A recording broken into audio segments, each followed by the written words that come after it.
ہمارے سامنے روزانہ کچھ مسائل آ رہے تھے اس وائرس سے متعلق۔ آج آخری ایک مسئلہ آپ لوگوں کو سمجھا دوں اس سلسلے میں۔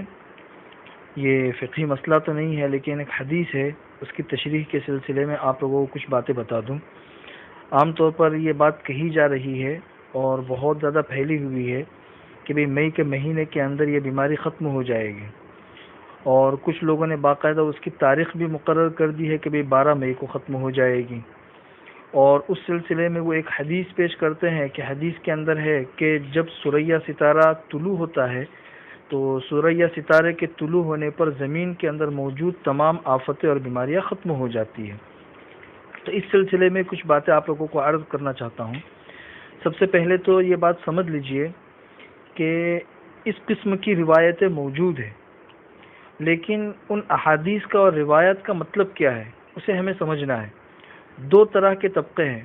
کچھ علماء کا کہنا یہ ہے کہ یہ جو روایت موجود ہے کہ جب سوریا ستارہ طلوع ہوتا ہے تو زمین سے موجود تمام بلائیں اور وبائیں ختم ہو جاتی ہیں، یہ عام ہے، پوری دنیا سے بلائیں ختم ہو جاتی ہے اور ہر طرح کی بلائیں ختم ہو جاتی ہے، چاہے وہ پھلوں سے متعلق ہو چاہے وہ عام انسانوں سے متعلق ہو۔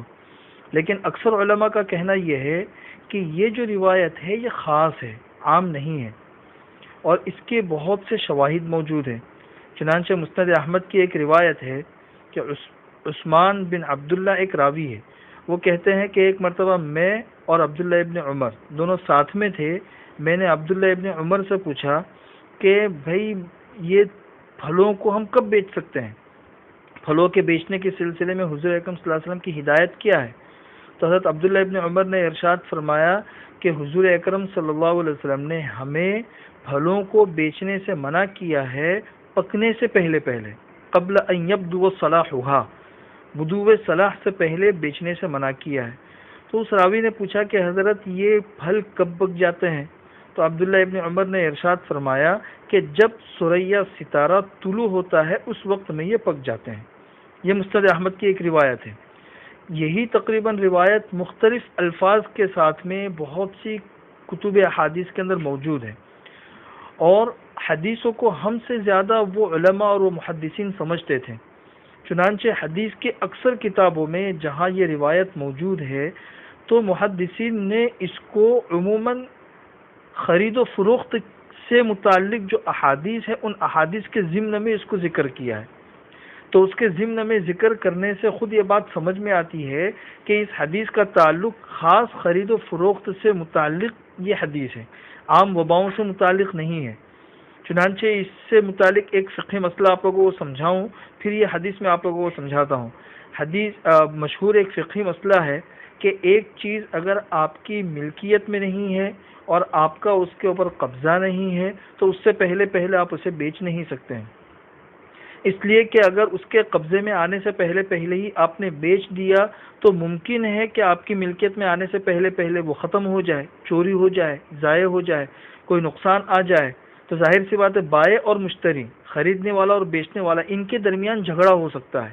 تو اس جھگڑے سے بچنے کے لیے فقہ نے ایک اصول مقرر کر دیا ہے کہ کوئی چیز تمہارے قبضے میں آ جائے، تمہارے رزق میں آ جائے، اس کے بعد بیچو، اس سے پہلے نہیں بیچ سکتے۔ تو اسی طریقے سے پھلوں کے اندر حضور اکرم صلی اللہ علیہ وسلم کے زمانے کے اندر ایسا ہوتا تھا۔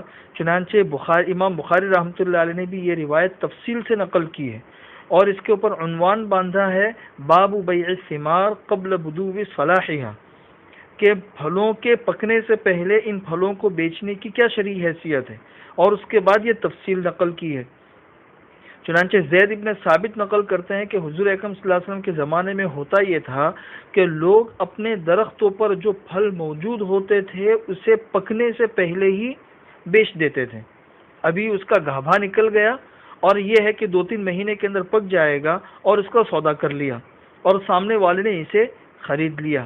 یہ ایک اندازہ ہوتا تھا کہ بھئی ہمارے اتنے درخت ہیں، ان درختوں کے اوپر اتنے پھل آئیں گے اور اس کی یہ قیمت ہے، سامنے والا تیار ہو گیا، لے لیا۔ اب ہوتا یہ تھا کہ جب پھل پک گیا تو پھل کے پکنے کے بعد جس نے بیچا ہے، جو مالک ہے، وہ لوگوں کے پاس جاتا تھا، بھئی آپ نے خریدا ہے، اب اس کا پیمنٹ کرو اور مال لے کے جاؤ۔ تو سامنے والے لوگ نخرے کرتے تھے، وہ کہتے تھے کہ بھئی تمہارا یہ والے پھل جو ہے نا یہ تو برابر پکے نہیں ہے، یہ تو کچے ہیں، اور یہ تو کھٹا ہے، اور اس طریقے سے بہت ساری چیزیں اس کے اندر نکال کے پھر ریٹ اور کم کرا دیتے ہیں۔ جیسے 2 لاکھ روپیہ اگر طے ہوا تھا تو 1.5 لاکھ روپیہ، بھائی 50,000 روپیہ کم کر دو، اور پھر اس کے بعد لے لیتے تھے۔ تو یہ جھگڑے حضور اکرم صلی اللہ علیہ وسلم کے پاس میں آتے رہے۔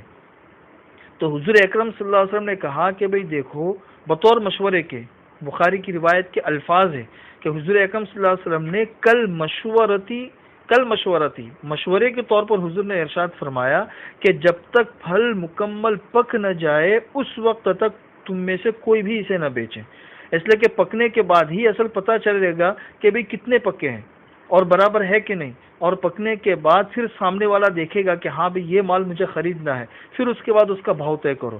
پکنے سے پہلے بھاؤ طے کرنا تو اس کے اندر بعد میں جا کے لڑائی جھگڑے کھڑے ہوتے ہیں۔ تو جب حضور اکرم صلی اللہ علیہ وسلم نے مشورے کے طور پر یہ بات کہی تو پھر زید ابن ثابت نے اپنا یہ معمول بنا لیا تھا کہ جب تک ثریا ستارہ طلوع نہیں ہو جاتا تھا اس وقت تک وہ اپنے پھل بیچتے نہیں تھے۔ یہ زید ابن ثابت کا عمل ہے۔ کیوں؟ اس لیے کہ ثریا ستارہ طلوع ہونے تک یہ پھل اچھی طریقے سے پک جاتے تھے۔ اس حدیث کی شرح میں علامہ ابن حجر رحمۃ اللہ علیہ وضاحت کے ساتھ ارشاد فرماتے ہیں کہ اصل مدار ثریا ستارے کے طلوع ہونے پر نہیں ہے، بلکہ اصل مدار ان پھلوں کے پکنے پر ہے، اور ثریا ستارے کے طلوع کو حضور اکرم صلی اللہ علیہ وسلم نے ایک نشانی کے طور پر قرار دیا ہے کہ اس وقت تک یہ پھل پک جاتے ہیں، اب کوئی آفتیں خراب ہونا اور اس پہ کیڑے لگنا اب یہ سب چیزیں نہیں ہوتی ہے۔ تو اصل مدار ثریا ستارے کے طلوع پر نہیں ہے، اصل مدار پھلوں کے پکنے کے اوپر ہے، اور ثریا ستارے کو پھلوں کے پکنے کی ایک علامت قرار دیا ہے۔ اس لیے اس حدیث کو اچھی طریقے سے سمجھنے کی ضرورت ہے، کیونکہ اگر مئی کے مہینے کے اندر ہماری دعا ہے، والد صاحب بھی روزانہ دعا کرتے ہیں، پوری دنیا کے اندر مسلمان دعا کرتے ہیں کہ یہ مئی کے اخیر تک بھی کیوں جائے، کل ہی ختم ہو جائے، ہر انسان کی یہ تمنا ہے، لیکن پھر اس کی وجہ سے لوگ حدیثوں پہ اشکال کر رہے، دیکھو بھائی حدیث کے اندر تو یہ ہے، یہ چیز تو پوری ہوئی نہیں، حالانکہ حدیث ایسی ہے کہ حدیثوں کے صحیح مفہوم کو سمجھنے کے بعد اس کے پر کوئی اشکال باقی نہیں رہ جاتا ہے۔ اس لیے ان باتوں کو اچھے طریقے سے سمجھے تاکہ ہم اس پر عمل بھی کر سکیں اور حدیثوں کے اوپر ہمارا یقین اور بڑھ جائے۔